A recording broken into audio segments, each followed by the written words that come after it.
Here at the Port of Shelton, we have three commissioners, Sue Patterson, who couldn't make it today, myself, and Christy Buck is at the table. Our executive director is Wendy Smith. She's at the table over here.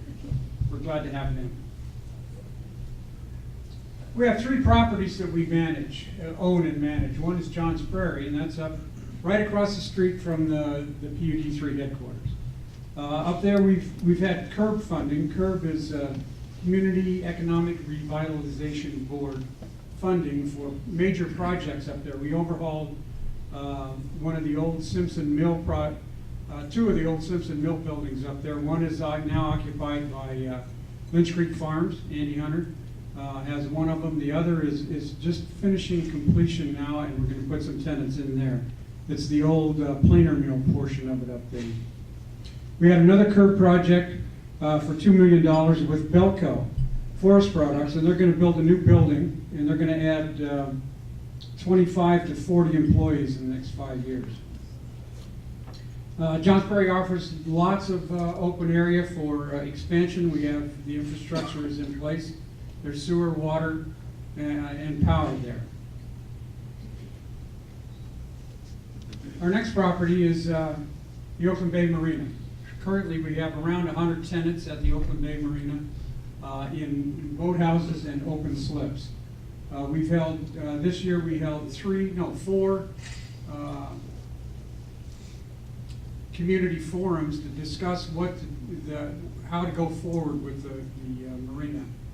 Some of the we need to repair one of the south dock there, which is going to be well over $1 million to repair, and it's just horribly expensive for the size of our budget. So we looked at we had the community forums to try and decide what to do with Oakland Bay Marina.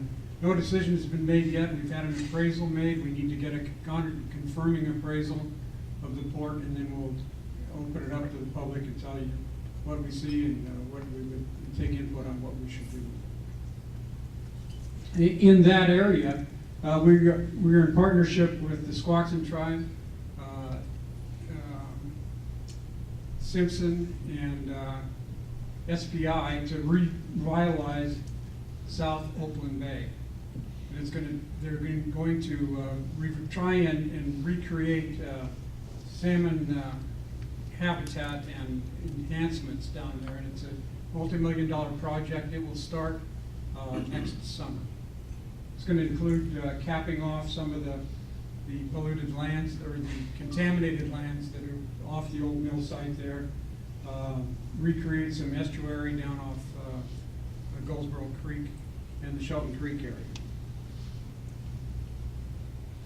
Our third property is Sanderson Field. Sanderson Field is an FAA airfield. We have an FAA airfield there. But this year, we completed a design overlay study for refurbishing the runway, and we have a multi-million-dollar project starting next year to refurbish that runway, and that's funded by the FAA and the state of Washington. So none of our port taxpayers' dollars going with that. That comes from the federal and the state. We have many industrial tenants out there at the port. It's not just an airport. We have businesses throughout the northern end of the Sanderson Field there that range. We'll talk a little bit about that. There are high-tech ranges to agricultural, to some low-tech stuff that's out there. But the tenants are looking for expansion, and we're having a problem now with having available space for them to move into.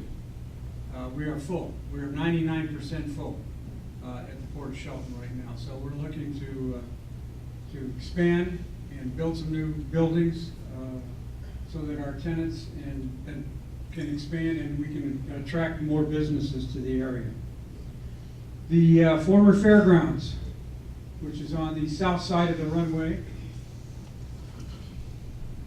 down in this area here. The fairgrounds has been decommissioned for 3 years now, 4 years. And we're in the process of, we've completed the SEPA on it, and we're in the process of started planning the demolition of the old buildings that are there so that we can market that property for industrial development, aviation industrial development. These are some of the tenants at the port. It's a wide range of companies that are there. When we started this thing, we had, or when I started at the port, we had, what, 458 employees and 25 companies were at the port of Shelton. Today, we have close to 900, and we have 35 companies. So we've almost doubled in size. My goal was to get to 1,000 employees, but I finished my second term. So we're trying. We'll get there, I hope. We only have one space left that people can move into at this point, and it's under construction. The companies that we have there, they're high tech, they're recreational. The big Sanderson Field, Shelton, Washington symbol here is for the radio controlled flyers. It's one of the biggest clubs around, and they're out there all the time flying their model airplanes and other things. We have Alpha Test, which is a high-tech, little tiny company, high-tech company that builds essentially strain gauges for high-tech businesses. Olympic Air, of course, is a helicopter company that flies charter stuff and many, many different aviation projects there. And right next door to them is Kapowson Air Sports, which does skydiving. If anybody remembers the Red Bull dive where the guy jumped out of an airplane from, 30 some odd thousand feet without a parachute and landed in a big, essentially trampoline-like thing with nets. And he trained right here at Sanderson Field to do that. And he's also the cousin of the owner of Kapowson, so it's an incestuous business up there.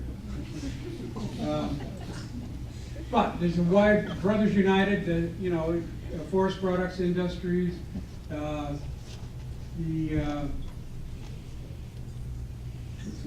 Limsaver. Limsaver is another state-of-the-art company that's out at Sanderson Field. They build essentially vibration dampening devices that go on things like golf clubs, baseball bats, rifle and shotgun shoulder pads, all kinds of stuff that goes on, among other things that they do. And they are looking to expand a bit out there. Then we have Fungi Perfecti. This is agriculture. Fungi Perfecti grows mushrooms. And he doesn't use the mushrooms, he uses the mycelium from the product to build or to make pharmaceuticals, health foods, and things like that. And it's all done right here in Shelton. He started here, he's building, and he needs to expand. We need to look at building a building for him to expand into. So we have a wide range of tenants here, and it's a tribute to the area that we can provide workers that can work there, that have the technical skills and education to be able to do this. So from wood products to mushrooms, with a little high-tech engineering thrown in the middle of it, is all going on at the port today. Well, that's it, and thank you very much. We plan to move forward and keep growing and filling up our building, our one building. So thank you.